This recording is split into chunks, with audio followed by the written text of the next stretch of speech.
الصلاۃ والسلام علیک یا رسول اللہ وعلی آلک واصحابک یا حبیب اللہ۔ نماز کو جو چیزیں توڑ دیتی ہیں ان کو جو ہے وہ ہم پڑھ رہے ہیں۔ نماز کو جنہیں کہا جاتا ہے نماز کے مفسدات، نماز کے مفسدات میں سے ایک ہوتا ہے عمل کثیر۔ عمل کثیر کے ساتھ جو ہے وہ نماز ٹوٹ جاتی ہے۔ عمل کثیر کا مطلب یہ ہے کہ دور سے دیکھنے والا یہ گمان کرے کہ یہ شخص نماز میں نہیں ہے، تو وہ اس وجہ سے وہ نماز جو ہے وہ ٹوٹ جائے گی۔ اگر دور سے دیکھنے والا اسے شک بھی ہو کہ یہ نماز میں ہے یا نہیں، تو یہ عمل قلیل ہوتا ہے۔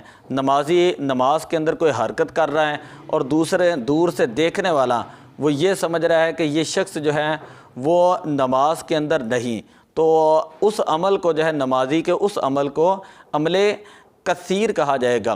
اور اگر دور سے دیکھنے والا یہ سمجھ رہا ہے کہ نمازی جو ہے وہ نماز کے اندر ہے یا نہیں، اس کو شک ہے، تو اب اس صورت میں جو ہے وہ عمل قلیل ہے اور اس صورت میں نماز نہیں ٹوٹے گی۔ اب عمل کثیر کے اعتبار سے ایک مسئلہ یہ بھی توجہ کے ساتھ یاد رکھیں کہ اگر عمل کثیر ایسا ہے کہ دیکھنے والا وہ یہ سمجھ رہا ہے کہ اس نے عمل کثیر جو کیا ہے وہ نماز کے اعمال میں سے ہے، تو اب اس صورت میں جو ہے وہ نماز نہیں ٹوٹتی، اس صورت میں نماز نہیں ٹوٹتی۔ اسی طرح اگر اصلاح نماز کے لیے ہو تو تب بھی نماز نہیں ٹوٹتی۔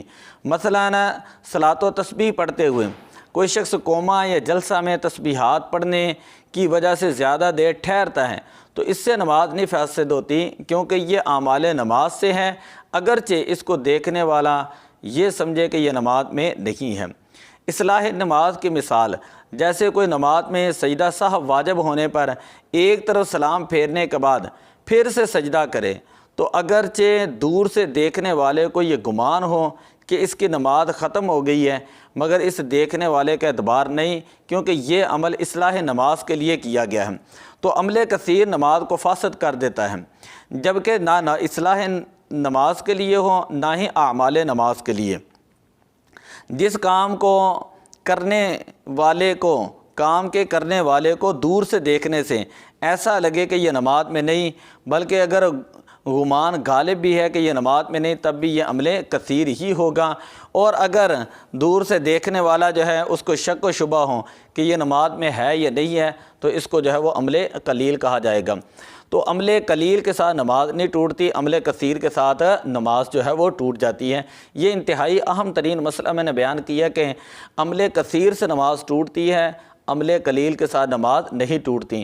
عمل کثیر کسے کہا جاتا ہے؟ عمل کثیر کا مطلب ہے کہ نمازی کو دور سے دیکھنے والا یہ سمجھے کہ یہ ایسی حرکتیں کر رہے کہ یہ نماز میں نہیں ہے۔ اب اس کے کام کی وجہ سے اگلا یہ سمجھ رہا ہے، اس کی حرکتوں کی وجہ سے یہ سمجھ رہا ہے دیکھنے والا کہ یہ نماز میں نہیں، اور اس کا ظن غالب بھی یہی ہے کہ نماز میں نہیں ہے، تو اس کو کہا جاتا ہے عمل کثیر۔ اور اگر دور سے دیکھنے والا اس کو شک ہی ہو کہ یہ نماز میں ہے یا نہیں، تو اس کو عمل قلیل کہا جائے گا۔ عمل قلیل سے نماز جو ہے وہ فاسد نہیں ہوگی۔ اسی طرح دوران نماز لباس تبدیل کرنا، کرتا ہے، پاجامہ ہے یا تہمد باندھنا ہے، تو اس طرح جو ہے وہ نماز جو ہے وہ ٹوٹ جاتی ہے۔ یہ دوران نماز لباس کو تبدیل کرنے سے نماز فاسد ہو جاتی ہیں۔ اسی طرح نماز میں کچھ نگلنا، معمولی سا بھی کھانا پینا، مثلاً تل اگر بغیر چبائے نگل گیا یا قطرہ منہ میں گر گیا اور نگل گیا۔ اسی طرح نماز شروع کرنے سے پہلے ہی کوئی چیز دانتوں میں موجود تھی، اسے نگل لیا، اگر وہ چنے کے برابر ہے یا اس سے زیادہ ہے تو نماز فاسد ہو جائے گی، اور اگر وہ چنے کی مقدار سے کم ہے تو نماز فاسد نہیں ہوگی، لیکن نماز مکروہ ضرور ہوگی۔ نماز سے قبل کوئی میٹھی چیز کھائیں، اب اس کے اجزاء منہ میں باقی نہیں، صرف لعاب دہن میں کچھ اثرات باقی ہیں، تو ان کے نگلنے سے نماز فاسد نہیں ہوگی۔ خلاصۃ الفتاوی۔ اسی طرح منہ میں شکر وغیرہ گل کر اگر حلق میں پہنچ چکی ہے تو اس سے نماز جو وہ فاسد ہو جائے گی۔ دانتوں سے خون نکلا اور وہ اس کا ذائقہ جو ہے وہ حلق میں محسوس ہو تو نماز اسی وقت فاسد ہو جائے گی۔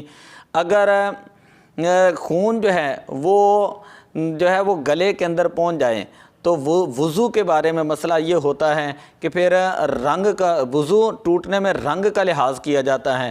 مثلا تھوڑا سا تھوک ہے، تھوڑا سا خون ہے، اگر تھوک زیادہ ہے تو پھر اس بندے کا وضو نہیں ٹوٹتا، اور اگر رنگ زیادہ ہے، رنگ کا غلبہ زیادہ ہے تو حلق میں جانے کے ساتھ بندے کا وضو ٹوٹ جاتا ہے۔ تو اگر دانتوں سے خون نکلا تو وہ حلق میں اس کا ذائقہ ہی محسوس ہو تو نماز کو توڑنے کے لیے ذائقے کا ہونا ہی کافی ہے، لیکن وضو ٹوٹنے کے لیے ذائقے کا ہونا کافی نہیں، وہاں پر ظن غالب ہوگا۔ اگر خون زیادہ ہے، سرخی زیادہ ہے تو پھر وضو ٹوٹتا ہے، اگر سرخی کم ہے تو پھر وضو نہیں ٹوٹتا۔ اسی طرح دوران نماز قبلہ سے انحراف کرنا، بلا عذر سینے کو سمت قبلہ سے 45 درجے دائیں طرف یا 45 درجے بائیں طرف سے زیادہ جو ہے وہ چہرہ اگر پھیر لیا ہے یا سینے کو پھیر لیا ہے تو اب اس صورت میں جو ہے وہ نماز جو ہے وہ ٹوٹ جائے گی۔ نماز میں سانپ مارنا، سانپ بچھو کو مارنے سے نماز نہیں ٹوٹتی، جبکہ نہ 3 قدم چلنا پڑے نہ 3 ضرب کی حاجت ہو، ورنہ نماز جو ہے وہ ٹوٹ جائے گی۔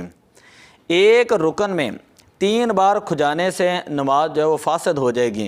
مثلا اس طرح کہ ایک مرتبہ کھجایا ہاتھ کے ساتھ، پھر ہاتھ ہٹا لیا، پھر دوبارہ کھجایا، پھر ہاتھ جو ہے ہٹا لیا، پھر اگر یہ 2 مرتبہ ہو گیا، اس طرح نماز نہیں ٹوٹے گی۔ اگر تیسری مرتبہ اپنے جسم کو کھجاتا ہے تو اب اس صورت میں جو ہے وہ نماز جاتی رہے گی۔ اگر ایک ہی مرتبہ ہاتھ رکھا اور بار بار اس نے جسم کو کھجایا تو یہ ایک ہی مرتبہ کھجانا ہوگا۔ اسی طرح اللہ اکبر کہنے میں اگر غلطیاں ہو جائیں، مثلا تکبیرات انتقال میں اللہ اکبر کے اللہ کے الف کو لمبا کر کے اللہ کہتا ہے، یا اکبر کے الف کو لمبا کر کے اکبر کہتا ہے، یا با کے بعد الف بڑھا دیتا ہے، مثلا اکبر کی جگہ اکبار کہتا ہے، تو اب اس صورت میں نماز فاسد ہو جائے گی۔ اور اگر تکبیر تحریمہ میں ایسا کیا تو نماز شروع ہی نہیں ہوگی۔ اللہ اکبر میں اللہ کے حمزہ کو بڑھا دے یا اکبر کے حمزہ کو بڑھا دیں، دونوں صورتوں میں جو ہے نماز ٹوٹ جاتی ہے۔ اسی طرح اکبر کے با جو ہے اس کو جو ہے لمبا کر کے اکبر کے بجائے اکبار پڑھتا ہے، تب بھی نماز جو ہے وہ فاسد ہو جاتی ہے۔ قرات یا اذکار نماز میں ایسی غلطی جس سے معنی فاسد ہو جاتے ہیں، اس سے بھی نماز جو ہے وہ ٹوٹ جاتی ہے۔ تو یہ چند ایک چیزیں تھیں جو نماز کے مفسدات میں سے ہیں، جو انتہائی اہم تھیں۔ ان میں سے میں نے جو سب سے اہم مسئلہ بیان کیا ہے وہ ہے عمل کثیر کسے کہتے ہیں اور عمل قلیل کسے کہتے ہیں۔ دوسرا مسئلہ میں نے یہ بیان کیا ہے سب سے زیادہ اہم ترین، کہ نماز میں کھجانا جو ہے اس کا کیا مسئلہ ہے۔ اسی طرح تیسرا مسئلہ میں نے بیان کیا ہے کہ اگر سمت قبلہ میں ہے تو اس کا سینہ جو ہے 45 ڈگری سے آگے جو ہے وہ پھر جاتا ہے تو اس سے جو ہے نماز ٹوٹ جاتی ہے۔ یہ عام طور پہ لوگ جو ہیں وہ غفلت کرتے ہیں، مصلے جو ہے وہ الٹے جو ہے تھوڑا سا ٹیڑھے جو ہیں وہ مصلے رکھ لیتے ہیں، اس میں غور کرنا چاہیے۔ نماز کے اندر اگر کوئی چیز نکل جاتا ہے تو اس کے اندر کیا مسائل ہیں تو وہ میں نے بیان کی ہے۔ تو دعا ہے کہ اللہ تبارک و تعالی ان چیزوں کو صحیح طریقے سے سمجھنے کی اور اپنی نماز کی اصلاح کرنے کی توفیق عطا فرمائے۔ الصلاۃ والسلام علیک یا رسول اللہ وعلی آلک واصحابک یا حبیب اللہ۔